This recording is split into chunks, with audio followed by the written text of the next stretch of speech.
RJD supremo Lalu Prasad Yadav की बेटी और बिहार के सारण से आरजेडी उम्मीदवार रोहिणी आचार्य नए विवाद में फंसी हैं। उन पर लगा है अपनी मां यानी पूर्व सीएम राबड़ी देवी के सरकारी सुरक्षाकर्मी को साथ घुमाने का आरोप।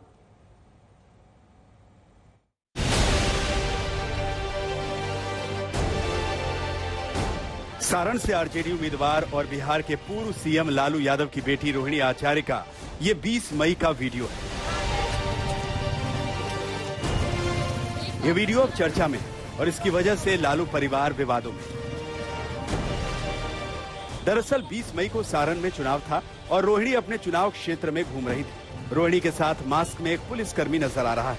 रोहिणी के साथ पुलिसकर्मी की मौजूदगी पर बीजेपी और जेडीयू ने सवाल उठाए। दरअसल जो बॉडीगार्ड रोहिणी के साथ दिख रहा है वो उनकी मां और बिहार के पूर्व सीएम राबड़ी देवी का सरकारी सुरक्षा कर्मी जितेंद्र सिंह है। बीजेपी और जेडीयू ने सवाल उठाया कि रोहिणी की सुरक्षा राबड़ी देवी का सरकारी बॉडीगार्ड क्यों कर रहा है। ये राबड़ी देवी को मिली सरकारी सुरक्षा का गलत इस्तेमाल है। लालू परिवार ने पावर का हमेशा बेजा इस्तेमाल किया है। सरकारी संसाधनों का दुरुपयोग करने में लालू परिवार हमेशा आगे रहा है, लेकिन लालू राबड़ी के गलत कृत्य में जो हिस्सा बनेंगे उनके खिलाफ तो कार्रवाई होगी। रोहिणी आचार्य के साथ घूमने वाले बॉडीगार्ड के खिलाफ कार्रवाई और उसे सस्पेंड किया जाना बिल्कुल सही कदम है। यह भी एक तरह का भ्रष्टाचार ही है। एनडीए की सरकार भ्रष्टाचार पर नो टॉलरेंस की नीति पर चलती है। जो दोषी पाया जाएगा वह दंड का भागी बनेगा।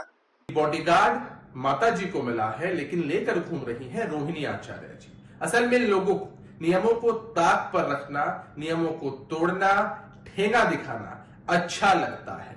इसीलिए इस तरह की घटनाएं सामने आते रहती हैं, चाहे आदर्श आचार संहिता के उल्लंघन का मामला हो या इस तरह की खबरें हो। जनता ऐसे आचरण को कभी स्वीकार नहीं करती है। लालू परिवार पर सरकारी सुरक्षा के दुरुपयोग का इल्जाम लगा तो एक्शन में आ गई पटना पुलिस। मामले की जांच के लिए कल पुलिस की एक टीम राबड़ी देवी के घर पहुंची। जांच हुई और फिर राबड़ी देवी की सुरक्षा में तैनात सरकारी बॉडीगार्ड जितेंद्र कुमार को सस्पेंड करने का फरमान सुना दिया गया।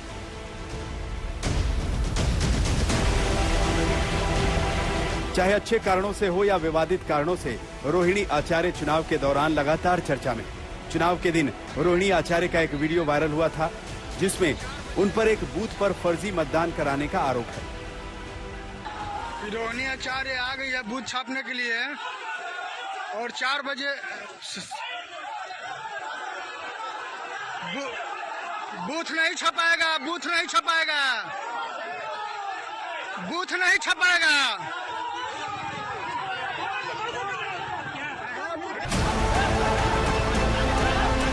चुनाव के बाद अगले रोज सारण में एक चाय की टपरी पर हिंसक झड़प हुई थी जिसमें आरजेडी के एक कार्यकर्ता की मौत हो गई और 2 जख्मी हुए।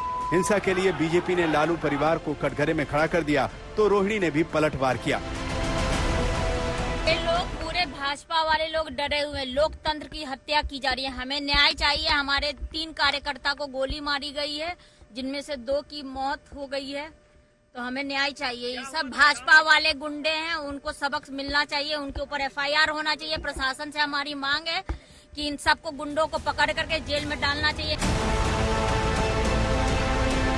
सारण से वो पूरे जोश और खरोश से बीजेपी के उम्मीदवार और पूर्व केंद्रीय मंत्री राजीव प्रताप रूडी के खिलाफ मैदान में हैं और सीट जीतने का दावा कर रही हैं।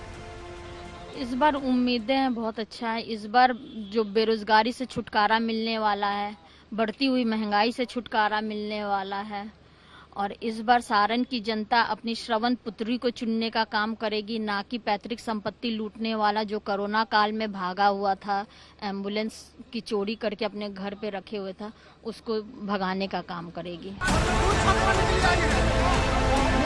बूथ पर बवाल, मतदान के बाद हिंसा और अब बॉडीगार्ड का मामला। रोहिणी विवादों में है।